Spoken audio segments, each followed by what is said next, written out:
So we'll start chanting by Om 3 times, followed by the invocation shlokas. Om.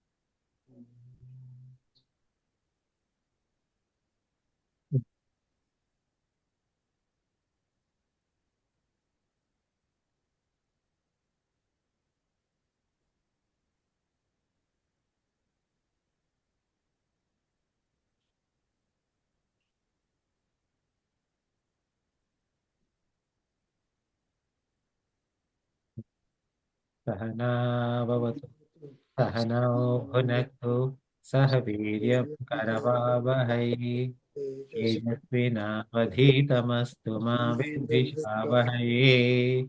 Om Shanti Shanti Shanti.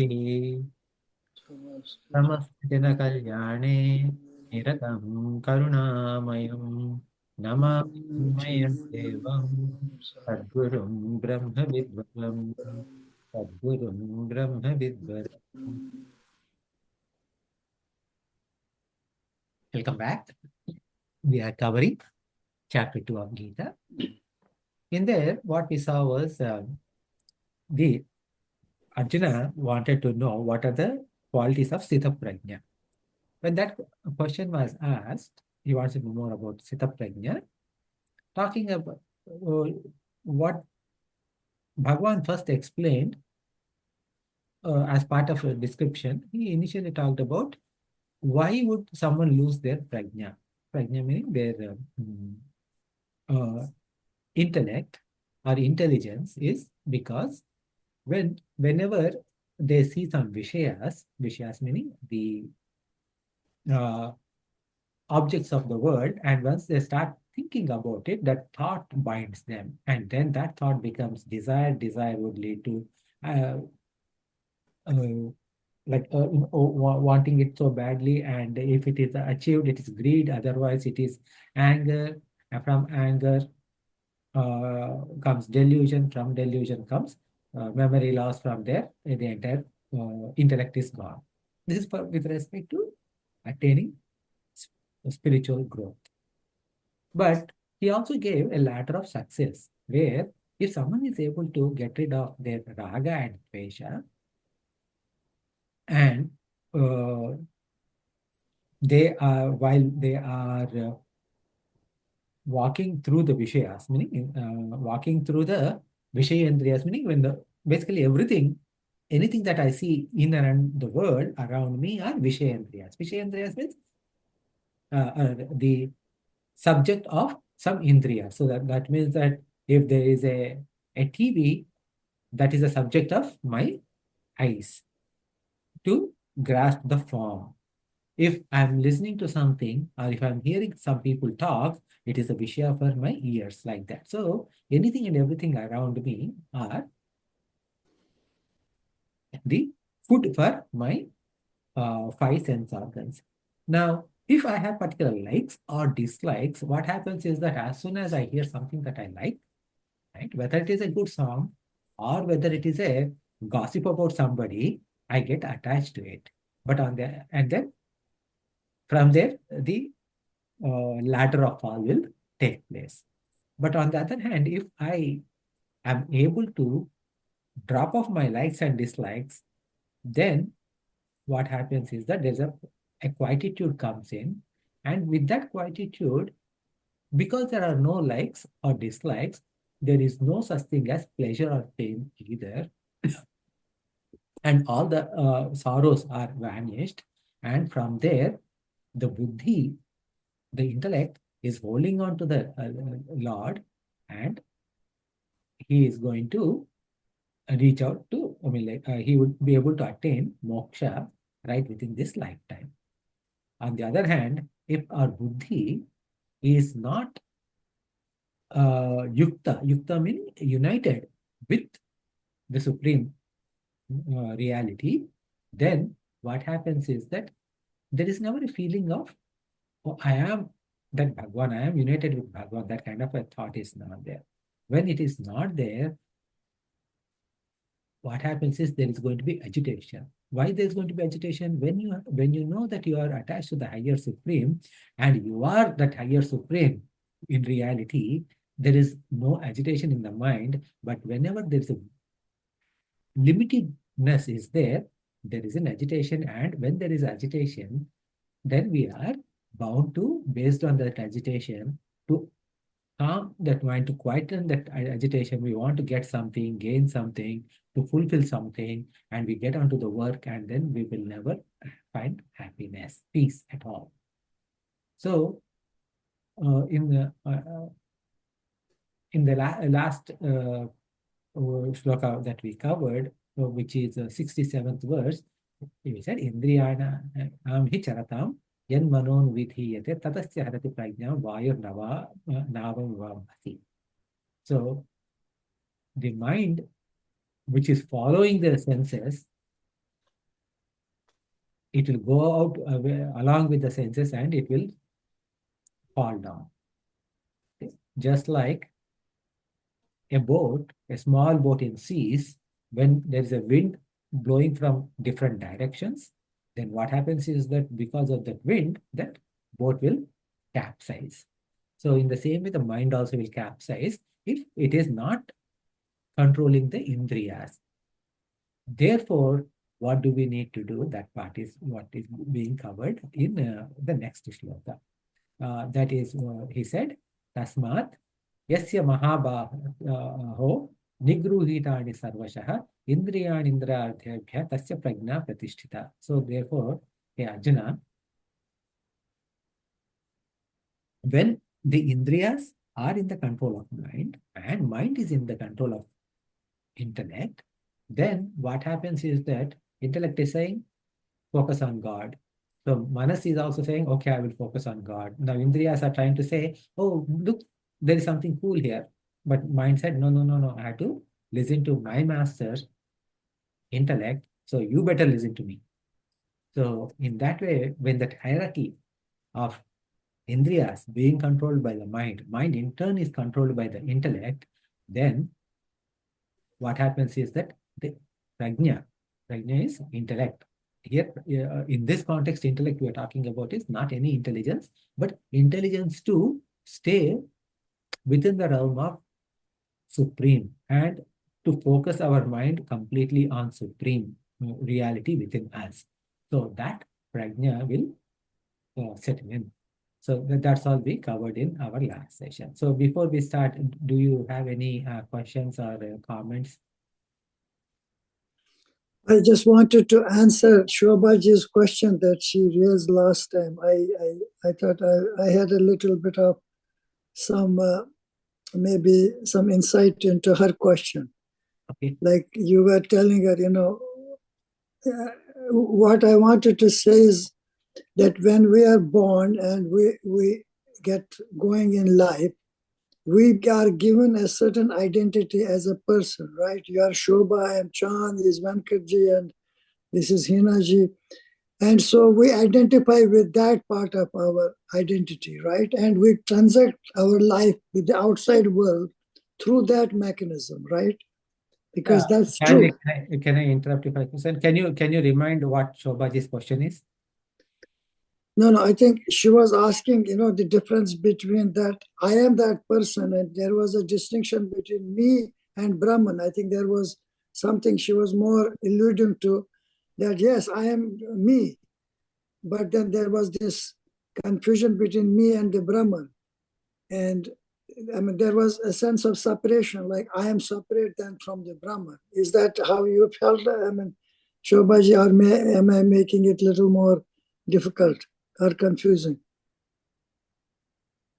No, the idea, the question was if that I-ness is is the I-ness or I that I always refer to myself Right. is different. Why and why is it different? Is it because of the ego that I connect myself as I and separate from Brahman itself? And what is it that causes that kind of a bondage that differentiates me from Brahman at this point? Yeah, that was the point. I think what it seems to, for all of us, we are in the same boat. In other words, we identify with I as me, Me. as a jiva, right? And underneath the jiva is the Brahman.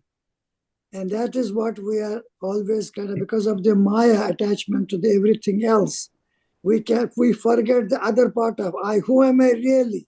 That's the whole point of our learning, and that we are trying to gain understanding or knowledge is I am not this me. Yes, I am this body, mind, and intellect, but that's not my real self. My real self is the real I. That is the Brahman. So we have to kind of constantly remind ourselves what is our true nature. Our true nature is Brahman, even though we are in this body, mind, and intellect, and we have to transact it in this outside world. We have to, we have to use our, equipment to do whatever we have to do. But at the background, we have to constantly be thinking and reminding ourselves and alertness to the fact that this is my given identity, but that's not my true identity. My true identity or nature is Brahman. That's what I wanted to say.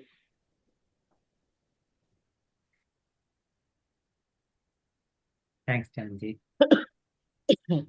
Yeah.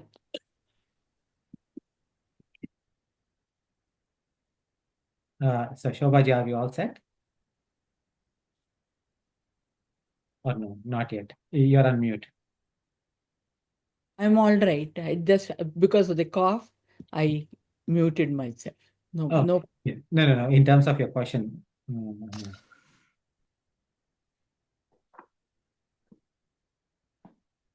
Okay, so let's go with the next verse then, 69th verse. Let me break down this verse. Nisha Sarva Bhutanam. Together with the Sarva Bhutanam. Tasyam Jagarti Samyami. Yasyam Jagrati Bhutani Sa Nisha Pashyato Munehe. So all words are relatively simple words. So one of you please go off mute and repeat after me. Ya Nisha Sarvabhutanam या निशा सर्वभूतानां Tasyam Jagarti Samyami तस्यां जागर्ति संयमी Yasyam Jagrati Bhutani यस्यां जागृति भूतानि Sa Nisha Pashyato Munehe. सा निशा पश्यतो मुनेः. Munehe. Okay, so now some verses it is said that in Bhagavad Gita are somewhat confusing at the first instance. Okay, if you do a literal translation. So yeah, this is one of those shlokas where it says that ya nisha sarva bhutanam. Ya nisha means what? Ya nisha means whatever is that night. Okay, that which is night. Night means where there is darkness. Okay, for sarva bhutanam, for all creatures. Then what happens? Tasyam samyami jagarti. So that the same night or that same thing is waking state for samyami. Samyami means one who has samyama. Samyama means yama means discipline. Samyama means absolutely total control. I mean total discipline is samyama. One who has total control is being called as Samyami. Now, who is the one who has absolutely total control on what, in this context, what is the total control that they're talking about, Lord Krishna is talking about, is one who has total control on all the indriyas, mana, buddhi, chitta, ahankara, and he is able to focus on the higher truth. Such a person is Samyami. So, in other words, this Samyami is referring to Jnani. So, whatever is dark for everyone, whatever is night for everyone, that is day for this Jnani. And not only that, the reverse is also true. It says, Yasyam Jagrati Bhutani. For those, Bhutani means beings. All the beings, where they are awake, when they are awake, Sa Nisha, the same thing is Nisha Pashyata Munehe. That is seen as dark or night by these jnanis. So when it is daytime for people, it is nighttime for munis, and when it is nighttime for people, it is daytime for these Mahatmas. So now, what is this you're talking about? Is it like, okay, so these munis or these samyamis or jnanis, they are sleeping during the daytime and they're doing meditation in the nighttime? That would be the, if you are listening to Bhagavad Gita for the first time, that would be a potential thought. Exactly. Probably they sleep all day long and in night probably it is quiet. So that's why they are doing meditation or something like that. So that is what it is. Okay. Or in the worst case, you can say like, okay, they are like nishacharas, as in like owls, bats, etc. But this has got a slightly different meaning. I mean, like a slightly different intonation. Is that if you understand as Nisha and Jagrata, okay? Jagrata means waking, means aware of. Okay, so waking means what? When I am aware of things around me, that is what my waking state. Right now, I am aware of the attendees in the Zoom session. I am aware of the up in front of me. But when I am sleeping, there is no awareness. So here, waking is awareness. Now, Yanisha Bhutani.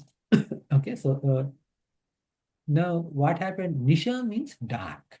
Okay, Nisha means dark, right? So dark means dark is something in which I cannot see. So now if you actually rearrange this word, I mean like reinterpret the same words, I mean the same shloka, Ya Nisha Sarva Bhutani, meaning whatever is dark for everybody else, Tasyam Jagarti Samyami. That is aware, okay, because I mean instead of saying like the sage is aware, I mean awake, he is aware of that.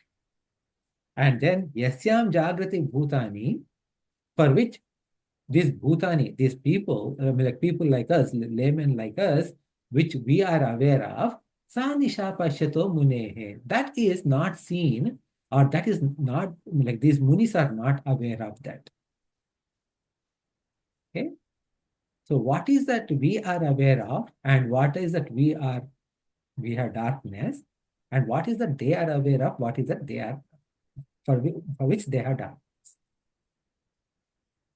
All of us, many of us, we have ignorance. Because of ignorance, what is happening is that we are unable to see the real truth, the real nature of Brahman. So, the nature of Brahman, despite being studying so much, it is not yet experienced by us. So this Ya Nisha Sarva Bhutani, this darkness that which we are experiencing regarding the nature of Brahman, Munis, the Samya means because they have controlled their likes and dislikes and all of that, what happened is that now they are able to see Brahman as they see in the broad light. They are able to experience Brahman as they're experiencing broad daylight. That's what it means. Okay. So, and yasyam jagrati bhutani. What am I aware of? I am aware of the entire world around me. Sanisha Pashyato Mune. So for these munis, this entire world is darkness. You mean by entire world is darkness for them? What is it that they are not seeing in this world? Munis should be able to see. They have eyes. They are seeing people. They are addressing people. They are talking to people. Yes, they are seeing us. They are talking to us, etc. But what happened is that they are seeing us as Brahman alone. Because they are seeing entire world as Brahman alone, they are unable to differentiate between one person to another person because they see Brahman everywhere. It doesn't mean like they don't know who you are. Okay? I mean, they're not going to address one with some other name. No, that's not what it means. It is that they see everyone alike. They refuse to see the differences among us. They refuse to say that, okay, this person is smart one, this person is not so smart, this person is wise, is pure, this person is impure. That kind of a thing is not there in their heart. When they see, there is a equanimity for everyone in there. Okay. So now going back to Shobhaji's question, right?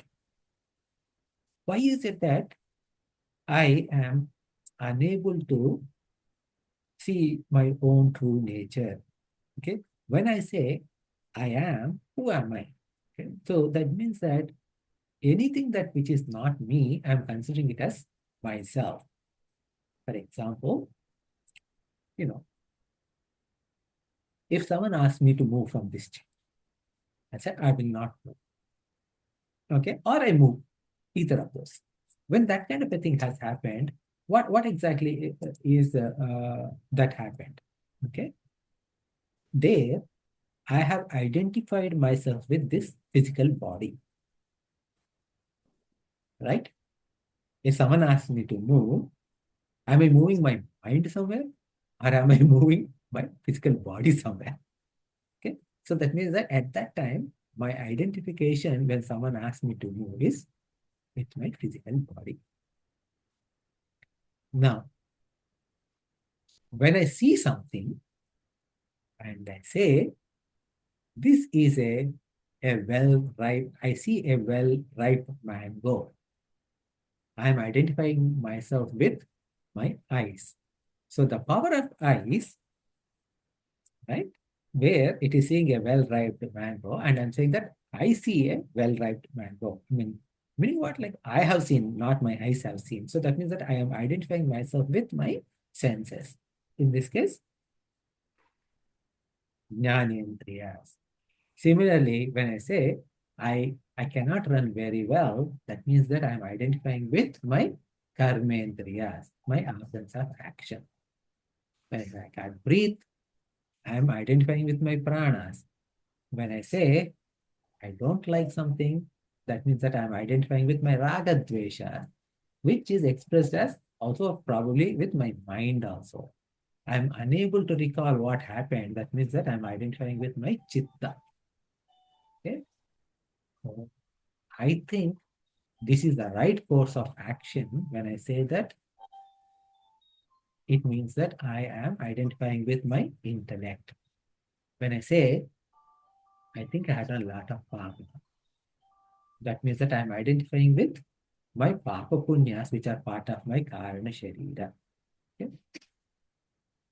When I say I have a tendency to eat a lot of sweets, I am identifying with my vasanas. So here you see that the same I, we are identifying with the physical body, pranas, karmendriyas, jnanendriyas, antarendriyas, vasanas,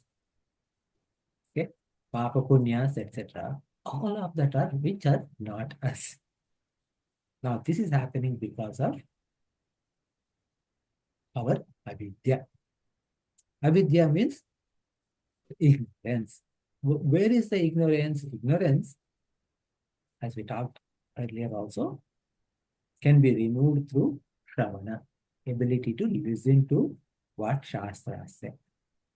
But when this avidya, when someone says, first of all, I don't know who I am, and then a guru like Swami Chinmayanandaji or Shankaracharya comes and says that you are Brahman, then that avidya is gone. I mean, like now I have understanding, but I still have a question. How can that be possible? So I had to think through, I had to understand a little more, talk about it, think about it. All of that is happening, all of that is manana. Now, mananam has removed all my questions are addressed. But still, what happened is that even after these questions are addressed, there are certain hindrances in ourselves where all of those things are saying that all those my past experiences are based upon, my past vasanas are based upon, I am this body. Either it is physical body, the Stula Sharira, or subtle body, Sukshma Sharira, or causal body, Karma Sharira. Our identification with this three bodies is completely done. Okay. For example, if you say, what do you like? Oh, I like knitting. Okay. Knitting is based on what? Based upon a vasana. Okay. So, and I like to do that. So, I see Brahman has no likes or dislikes. Okay. Brahman has absolutely no likes or dislikes. When I say I like something, that means what happened? Ragadveshas have come into play, and I'm identifying with those ragadveshas, and I'm saying like I like this particular activity that is done by this karmendriyas. Right? So, like that, this avidya is established. Like so all our likes, all our dislikes, all our desires, all of those are based upon our association with one of these things, which is physical body, right? Sharira, in karmendriyas, jnanendriyas, antarendriyas, or papa punya vasanas. So, like it is based on one of these. It is attached to one of these. Okay. Now, and how many such thoughts and ideas do we have? Innumerable. Okay. All our thoughts are all based upon these different types of vasanas. They're all based upon the idea that we are this body. Now, let's take a random number like 1 million or maybe like 100,000. We have 100,000 ideas and vasanas. All these 100,000 ideas are based upon that I am this body, and I just now got this brand new idea, okay, that I am Brahman. Now, when this one is facing this 100,000, even though this one is right, this 100,000 have a particular overwhelming power over this one. Because of that, what happens is that they try to crush unless this one stands firm. That firm standing is what we call as meditation, where dhyana, where we are strengthening this one thought more and more, stronger and stronger. And when this one thought, when this single thought, this single understanding is strengthening, these other ones will become weaker and weaker, and over a period of time, they will fall down. Okay. Until then, we are challenged in terms of who we really are. So as Chanji said, right? Not just during Nididhyasana is not just during meditation when you sit for meditation, but throughout the day, okay, it's called as Sahaja Samadhi, right? Throughout the day, you dwell on the thought that I am this Brahman. This physical body is just a upadhi. Okay? A means of carrying this Stula, Sukshma, Karna, Sharira package. That's all it is. Nothing but my true nature is Brahman. And that kind of a thought all the time. The more stronger this thought is, these other thoughts which are from there, from the past, these are called Viparita Bhavanas, they will fall down. Okay. So now see the word that has been used here, Yanisha Sarva Bhutani Tasyam Jagati Samyami is said, right? It is not Jnani. Okay? He could have used the Jnani word. The reason why they use Samyami is because it is full control on this entire hierarchy of Indriyas. This physical body, which is governed by Karmendriyas and Jnanendriyas, which is governed by mind, which is governed by intellect, have a total absolute control on all of this and put them all towards thinking that, understanding that I am Brahman and trying to be united with this thought alone. When you have that, that is when the ignorance will go away, and then that is when we will see the light of the day. I mean, light of the knowledge, not light of the day, sorry. Okay. And once we see, we become a samyami. Okay. So that is the essence of this shloka. So any questions do you have on this shloka? Isn't a jnani a samyami? Or in other words, you said samyami is not a jnani. No. What I said is that samyam, the word jnani is not used. Instead, samyami is used to stress this point. A jnani is samyami, of course, yes. Yeah, okay. So samyami is used to, the word samyami is used to stress the Complete control on mind and senses. Okay. Because there should be alertness. See, what happens is that, like, let us say, if you practiced meditation, okay, now, or even let's say japa, simple japa, right? Meditation or japa. If someone says, okay, who is your favorite god? Okay, that's it. You say Shiva. Okay, because you said Shiva is your favorite god, keep chanting Om Namah Shivaya. You keep chanting Om Namah Shivaya for one round of beats, 108 times. And you should be thinking about the Lord alone when you are chanting. Okay? Because you said Shiva, right? Shiva is your favorite god, so you can easily think about Shiva's form. If you cannot think of Shiva's form, at least think about Shiva Linga. Okay? And chant. So you start chanting happily. Om Namah Shivaya. Oh, by the way, like you need to, you cannot like rush through. Okay? You have to chant slowly and with some silence in between. After 10 or 15, where is your mind? Okay? Our mind slowly slips without our knowledge, and we are thinking about something else while we are chanting Om Namah Shivaya. And you remember that, okay, you are chanting Om Namah Shivaya at like a 10th beat. Now you see it is almost 90 beats are complete. And then that's when you remember, oh, I need to think about God too, right? And by then 80 beats have crossed. Okay. So that means what? There's no samyama is not there. Okay. So there is no control on our senses. There's no control on our mind, and the mind is going here and there. So bring back that mind, bring back those senses to chanting again and again. So then that's how, like, on a repetition, by doing so much repetition again and again, you try to bring your focus back to Bhagavan. When you are successful in that, then you become samyami.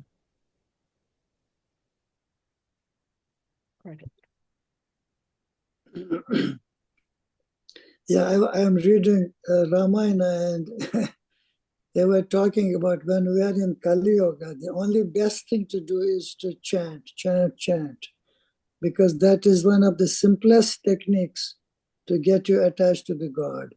Because we may do everything else, there are so many obstacles to achieving all the successes that we are looking at. But in order to start, keep doing the japa as much as you can and be continuous. I mean, it has to be, as you said, it flows through. And I think I try to do it as much as I can, but as you see, the mind goes everywhere. It doesn't stick. And that's the problem. How do you hold yourself to that one thought and disengage from everything else is the challenge of life. And I think that is very typical because we get stuck in the Maya, the mind overtakes everything else, and that's the whole thing. But this is practice. The knowledge, as they say, fire of knowledge destroys ignorance. So as long as we get the knowledge that through our Shravanam, and then we do our Manam and Nidasanam. So hopefully these three are the best paths to achieving what we are trying to achieve. But it's a journey which is challenging, but we got to keep trying. That's all we can do. Thanks. So we'll go to the next shloka. Okay. Now, this shloka is different meters. So, now this I'll break down the words. Apuryamanam, apuryamanam, achalam, pratishtham. So these three words together becomes apuryamanam achalam achala pratishtham. So apuryamanam achala and pratishtham. Achalam achala pratishtham. That is the first line. Samudram apaha. Samudram and apaha becomes samudram apaha. Pravishanti yadvat. Okay. Yadvat is single word. Third line. Tadvat kama. That is actually has two words. Tadvat and kamaha. Tadvat and kamaha becomes tadvat kama yam pravishanti sarve sa shantim apnoti. So shantim and apnoti.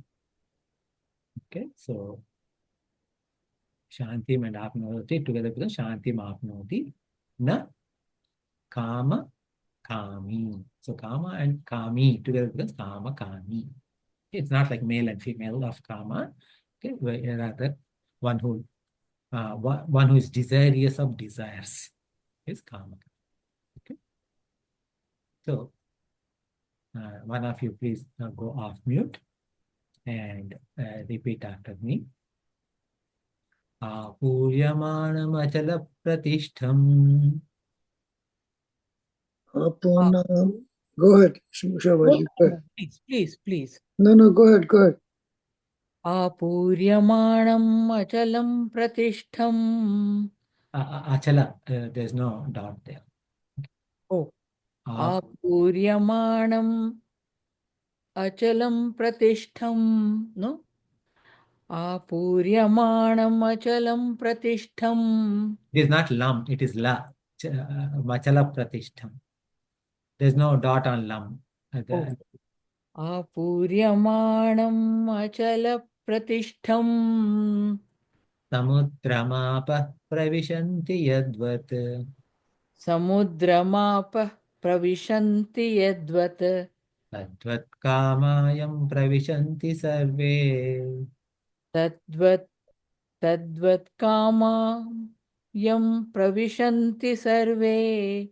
Sashantimapnoti na kama kami. Sashantimapnoti na kama kami. So here, now, what happened is that what happens to someone who is Sthita Prajna? So the result of the Sthita Prajnata is given in here, in this shloka. Apurya, so here, Apuryamanam Achala Pratishtham, this is an example, okay? Apuryamanam achala pratishtham samudram apah pravishanti yatra. Okay. So, apaha. Okay. Apaha pravishanti. So, we said, right? So, apaha means water. Now, apaha in this particular context means rivers. Okay. Now, rivers can be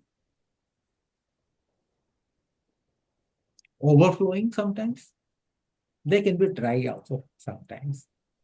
Okay. Or they are like really weak sometimes. Okay. But the rivers that Bhagwan is talking about now is Apuryamanam. Okay. Apuryamanam means they are full. I mean, they are like at full force. And what is happening is that now they are apaha pravishanti. Pravishanti means they are entering where samudra. Okay? Now, samudra, the ocean,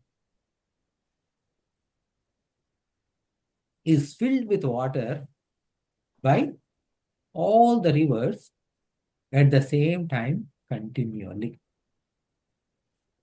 What is the state of samudra? Is it like empty samudra? No. Samudra means ocean, right? If the ocean is empty, no, ocean is full already. And now,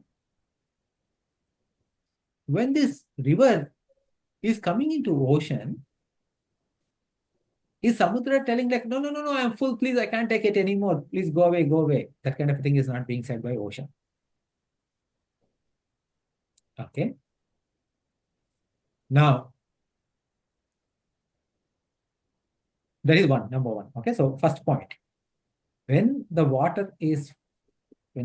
ocean is full on its own and rivers are coming in and the river water is coming in, ocean is not saying that I am full, so please go away. Rather, it is absorbing the water of that river. It could be river, it could be a canal, it could be a rivulet, it doesn't matter. Okay, water is coming, and it is going into ocean, and all that ocean is absorbing all that water. Now, when it happens, the size of ocean is not increasing. Okay, now, I mean, like in today's climate change environment, that's a different story. Why that oceans are rising? It has not because of water is entering through rivers. That is not the reason why. Okay, so but because of these rivers, okay, the size of ocean is not becoming big, or ocean water is not overflowing. So then what happened? What is the status of that ocean? It is achala pratishtam. It is as if it is immovable. Okay. Thousands of gallons or like hundreds of thousands of gallons of water is entering into ocean on a daily basis, or maybe like on a minutely basis. Yet the ocean that we saw yesterday or the ocean that we saw 1 month ago or 1 year ago is at the same place as today. Of course, nowadays people are saying that the ocean size has increased by like 2 centimeters or 1 centimeter every year or something. But in a large picture of scheme, the size of ocean is not rising. So it is as if it is immovable. Ocean is immovable. You see, sometimes when water floods a lake, the lake may break out or something like that, and the lake may flood. Okay, rivers may flood and they may go away. Okay? And they may flood over the adjacent towns or villages. But oceans never flood. Now, so there, achala means achala pratishtam. Achala means immovable. They are pratishtam, immovably. Pratishtam is placed or established, immovably established. That achala pratishtam. So the number one, any amount of water is coming in, there is no change in ocean. It is immovable. Okay. And now the water from river Ganga is going into the same ocean where water from Yamuna is also going in. Water from Krishna is also going in. Water from Godavari is also going, and mixing into the same ocean. Now, once the water is mixed, Ganga water versus Godavari water, can we differentiate once the water enters? No. Okay. So there is another factor is once the water enters, this river water enters the ocean, it is indistinguishable. So apuryamanam achala pratishtham samudram apaha pravishanti. This is what we understood. And this is the simile, or this is the example that is being given by Bhagavan. Yadvat, in just like, okay. So just like the water, the river waters are entering the ocean, which is movable. Tadvat, in the same way,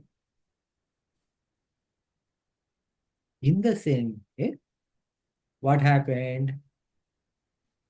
Sarva kamaha yam. Okay. Sarva. Okay. So sarva tadvat. Sarva kamaha, all objects of desires. Yam, the one whom pravishanti enters. Sa, that one. Okay. Shantim apnoti. Okay. So that means just like that, what happens is that when a person is quiet, all the desires are entering into this person. All the desires meaning, and there is absolutely no change in this person because all the desires have entered. Okay? And once those desires come, it is not like, okay, so this person has become person who wants more and more stuff. No, he has absolutely no change in his state. So that means what happened? His eyes are functioning. Okay. And his eyes are functioning means, like, when his eyes are functioning, what happened? All objects of desire in this world, they're all being absorbed and being sent. Hey, look at this. Okay, this movie has been released. Okay, this game is going to be played now. This, look at that beautiful girl. She looks very pretty. This fruit is so yummy. Okay, like that, all of those kind of desires are coming in. Desires meaning like all that flood of things are coming because this person is walking in the street or wherever. However,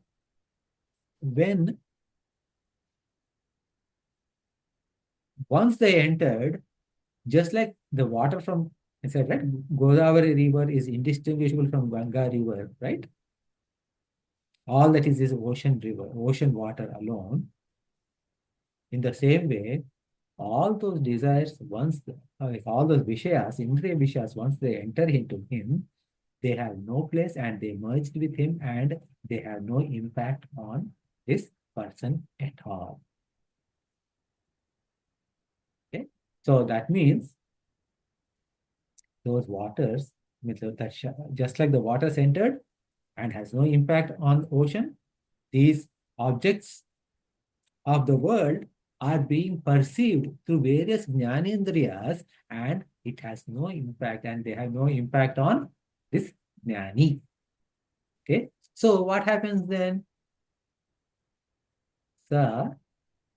Means such a person shantim apnoti. So such a person attains peace. Here, peace here talking about is the highest level of peace. The peace we are talking about is what you call Bliss. it is like a very high where bliss is one way where there is no agitation. Okay, so there is no rajas. Okay, and there is no agitation means what? There is no agitation means, why is there no agitation? There is no agitation because there is no desire for I want this, and that is not coming up because The idea is there, the basic core understanding is that I am one with everything.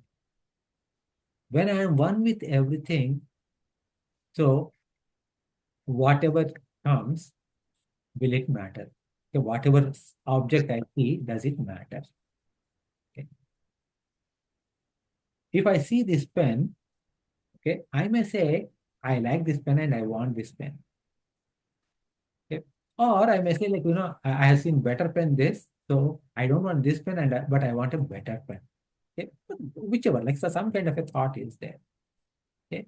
Now, when I see my hand, I may be unhappy about, like, my hand has a particular problem or whatever, or maybe happy that it may look nice, but there is no wanting of this hand because this hand is already mine.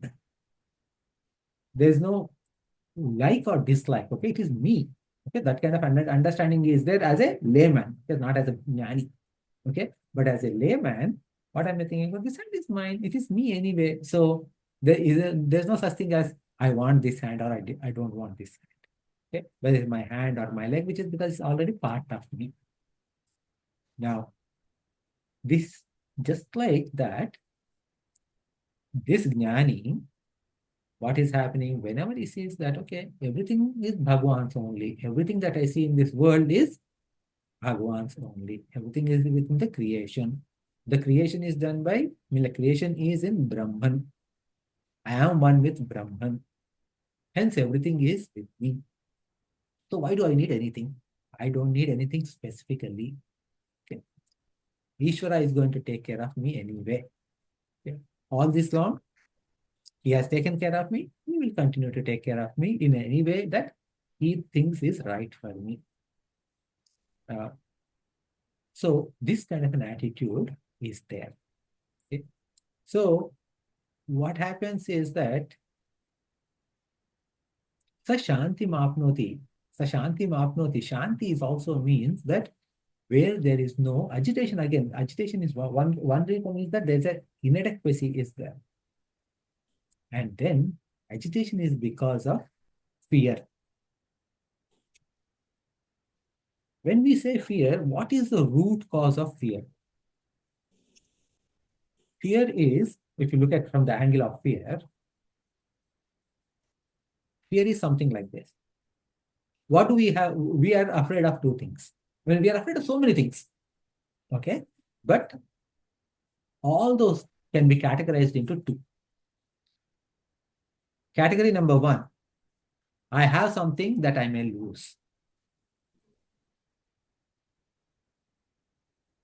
So fear of theft, I may lose something.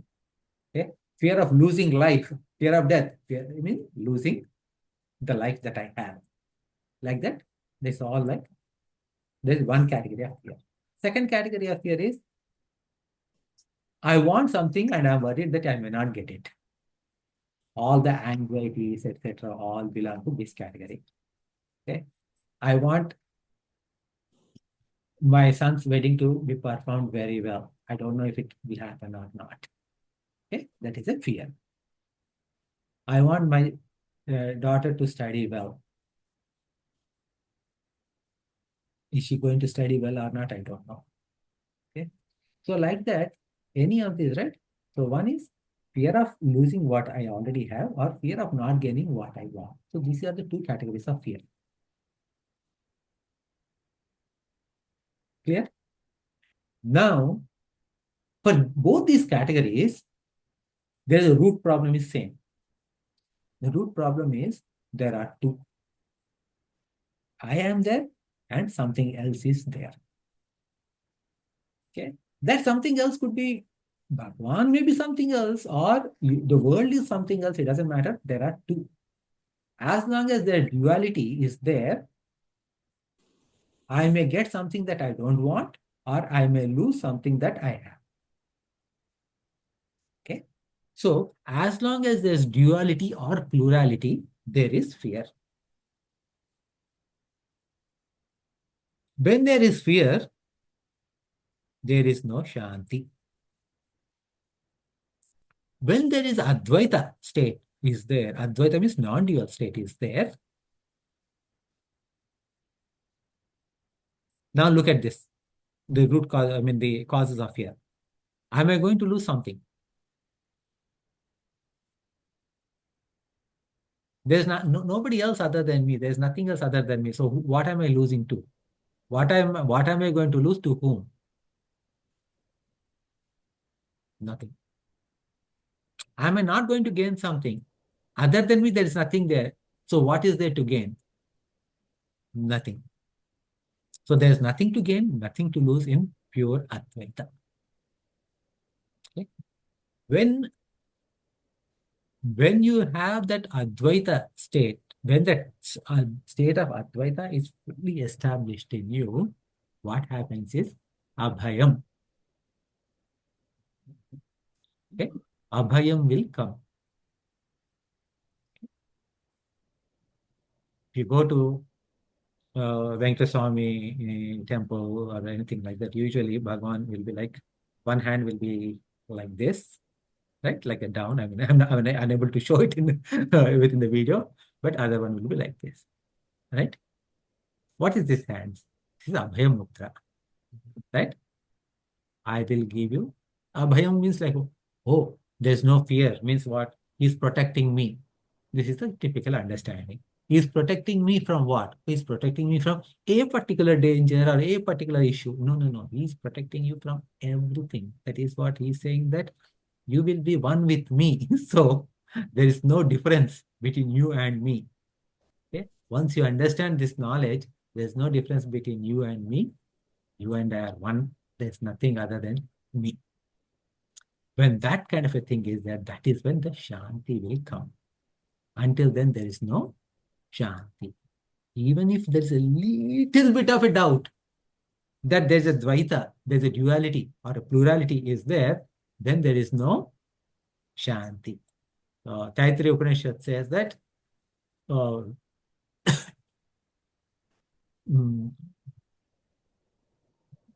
even a little bit, okay, even a little bit is there, then you will become fearful. Otherwise, you will become fearless.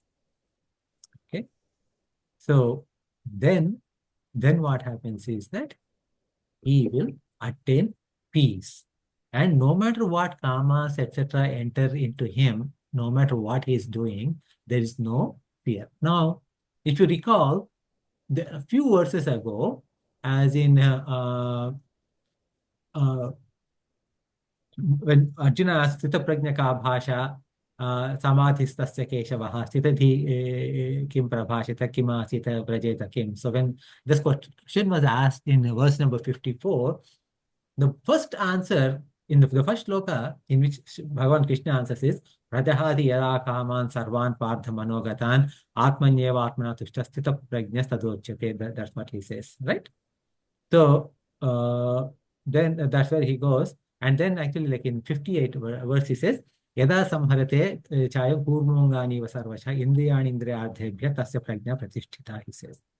Where in this particular shloka, 58th shloka, he says that he talks about a turtle exam. Do you remember? Okay. Yeah.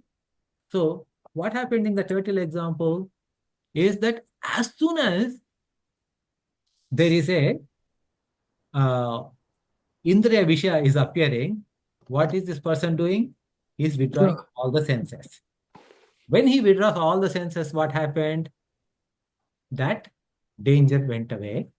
And then the turtle will just look like this. Okay, danger went away and then it crawls. Right? So now compare that shloka with the current shloka where all of them are coming, and they're entering, there is no difference or there's no disturbance in this mind of such a jnani. So what happened is that is at the level of practice. Okay. As you perfected more and more, what happened is now you don't have to worry about anything. we should aim for this, but don't start at this. Okay. Okay. No matter what desire comes, I am like, immune to it. So I will go and test my resolve wherever I shouldn't be. Don't do that. Okay. Let's all be like turtles only. Those turtles, and whenever we see objects of any temptation, just walk away from there for now. Okay. So Don't get attached. yeah. So I think this particular Attachment. shloka, right? I mean, the essence of this shloka is little far. We are little far away from here yet. So okay. So any questions or thoughts on what we spoke so far? No, I think this oneness that we talked about is the most fundamental principle. And when you don't see any difference between you and the other person, so there is no anger, there is no hardship, there is no agitation, you feel good. And the best part is, even if you are ridiculed, don't take it personally. It's okay. Don't start reacting, which is the ultimate challenge. If somebody gives you a bad word or rebukes you or insults you, how do you tolerate that kind of is very, very interesting. But it says, well, don't worry, don't fall to that level, ignore it, pass on. It's his problem, not my problem. So but in our life we become again, BMI comes into play, and the Brahman is forgotten. And as long as we keep reminding ourselves, hey, who am I? Come on, what am I doing? This is foolishness. But at least small steps to challenge ourselves will help us to become. I think the main thing is single pointedness and self-control. Those are the two, I always remind myself, those are the two basic pillars of control. Single pointedness and self-control. Control of mind, intellect, mind and indriyas. Those are two hardships. I mean, what can you do? It is what we are. It makes perfect sense. I like that we brought that tortoise again in this part. It makes sense that every time that challenge appears, you think of tortoise and you just, go within and feel that it will pass. Yeah. Not easy always, but it's baby step. Yeah. Slow steps like turtle. So shall we close then? Oh.